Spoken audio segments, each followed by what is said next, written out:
Let's talk about something that's lighting up the investing world right now. An ETF that's aiming to give investors the best of both worlds, the long-term brilliance of Warren Buffett's investing strategy, paired with the consistent, juicy appeal of a 15% dividend yield. Oh, and did I mention it pays out monthly? Yep, that's not a typo. We're talking about OMAH, the VistaShares Target 15 Berkshire Select Income ETF. And whether you're a dividend lover, a Buffett disciple, or just trying to figure out how to survive retirement without eating into your principal, this new ETF is probably already on your radar. But let's cut through the hype and really unpack what's going on here. Because the moment you hear 15% yield, your red flags should start twitching just a little. High-yield products are often high risk, or worse, financial illusions. But what makes OMAH so fascinating is that it's not just another exotic fund full of junk bonds or high-risk derivatives. Instead, it's built on the foundation of Berkshire Hathaway's public equity portfolio, one of the most respected, carefully curated portfolios in modern investment history. In this deep dive, we're going to break it all down. What is OMAH? How does it work? Why is it generating buzz? And most importantly, should you buy, hold, or pass? Let's jump in. What is the OMAH ETF?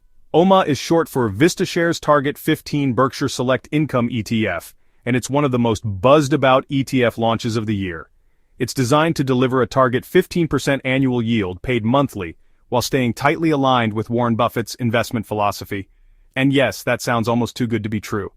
The fund launched under the radar, but it quickly attracted serious attention, raising nearly $200 million in assets within months, a massive success in ETF terms. For context, most new ETFs struggle to crack even $10 million in their first year. So clearly investors are hungry for what OMAH is offering. Here's the basic structure. It holds 21 stocks, and its top holding is Berkshire Hathaway Class B shares, or brk.b.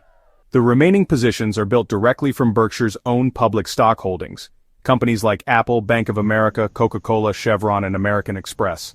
The portfolio is updated quarterly based on Berkshire's 13F filings, which disclose the company's stock positions. So in simple terms, OMAH gives you exposure to the same companies Warren Buffett is investing in, but it adds one big twist, an options overlay strategy that aims to generate consistent income on top, and that's where the 15% target yield comes in. Let's talk about the elephant in the room, the 15% dividend. OMAH is targeting a 15% annualized yield, and it's paid out monthly, so you're getting about 1.25% per month. For many investors, especially those living off dividends in retirement, that's incredibly appealing. But how exactly is that yield generated? The secret sauce is the active options overlay strategy. Unlike a simple buy and hold ETF, OMAH's portfolio managers are writing options contracts, likely covered calls and possibly some puts, to generate income from the stocks they own. This approach isn't new, other funds do it too. Think JEPI from JP Morgan or QYLD from Global X. But what makes OMAH different is the underlying stock selection. While JEPI uses a low-volatility S&P 500 strategy and QYLD writes calls on the NASDAQ 100, OMAH uses Berkshire Hathaway's stock picks as its base, a unique twist. So you're not just writing options on tech stocks or the S&P 500, you're doing it on companies Warren Buffett himself is backing. According to Adam Patty, the CEO of VistaShares, the fund is designed to capture 70 to 75% of the upside of brk.b, while also providing 85 to 90% downside protection. That's a bold claim, and of course, it depends on market conditions and options performance. But it's a clear effort to deliver both growth potential and income stability. A very rare combination. One of the reasons OMAH exists is to solve what some investors call the Berkshire problem.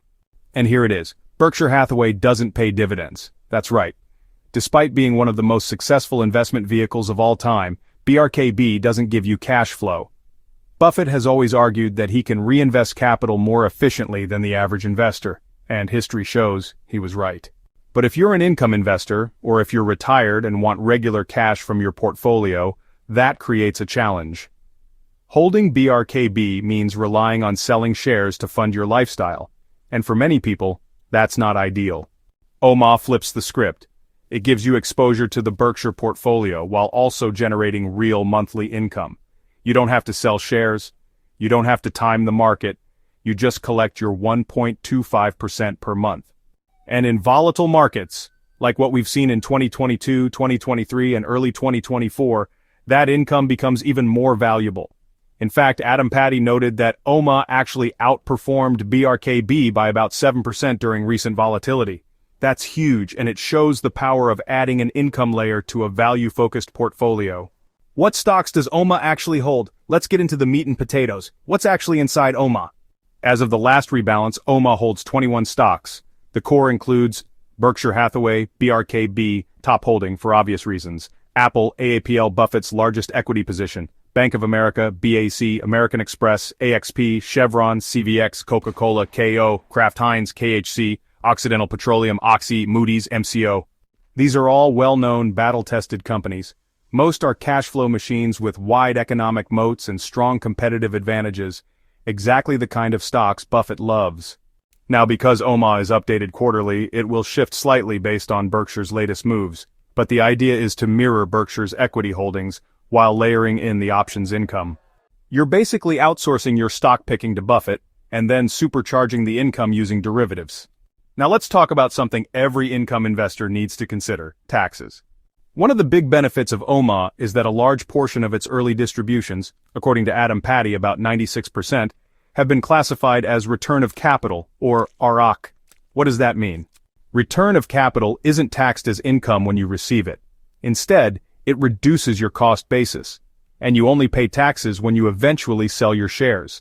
This can be very tax efficient, especially for long-term investors who don't plan to sell for years. It also means that, on a cash flow basis, you're getting that 1.25% per month without an immediate tax hit. That can make a huge difference if you're trying to manage your income bracket in retirement or delay capital gains.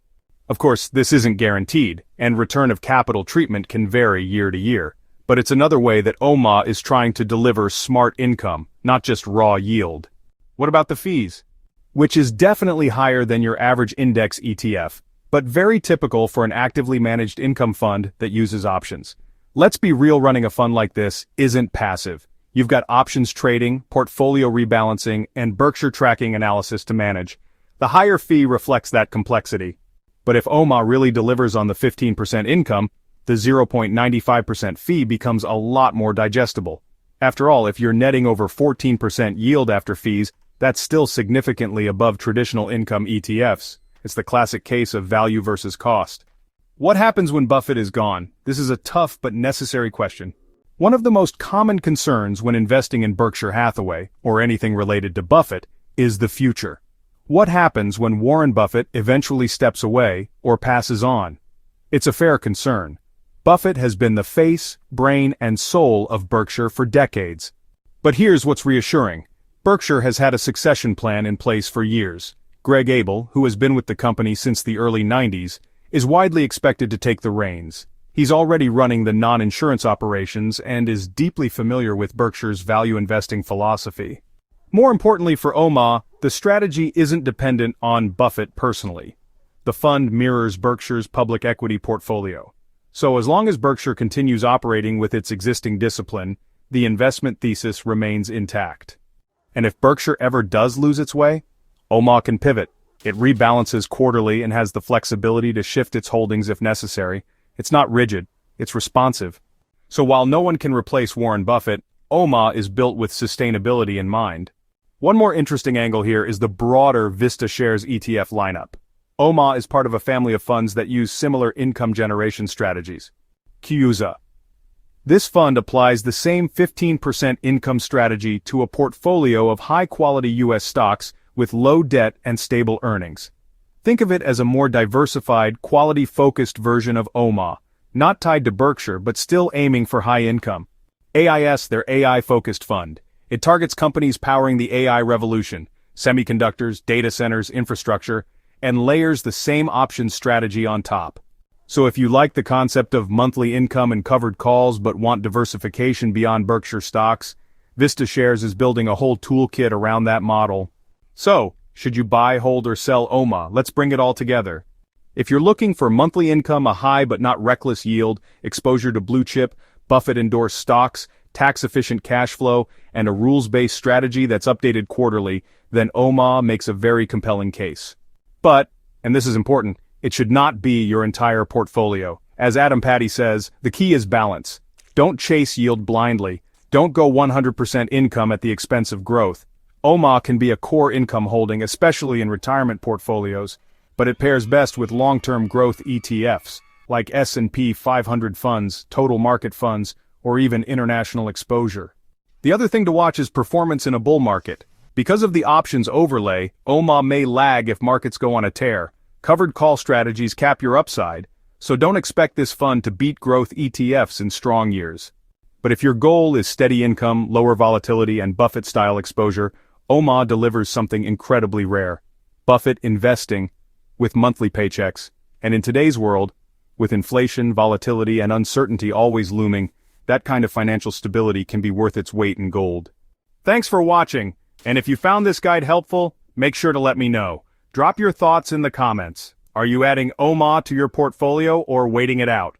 And as always, stay invested, stay curious, and I'll see you in the next one.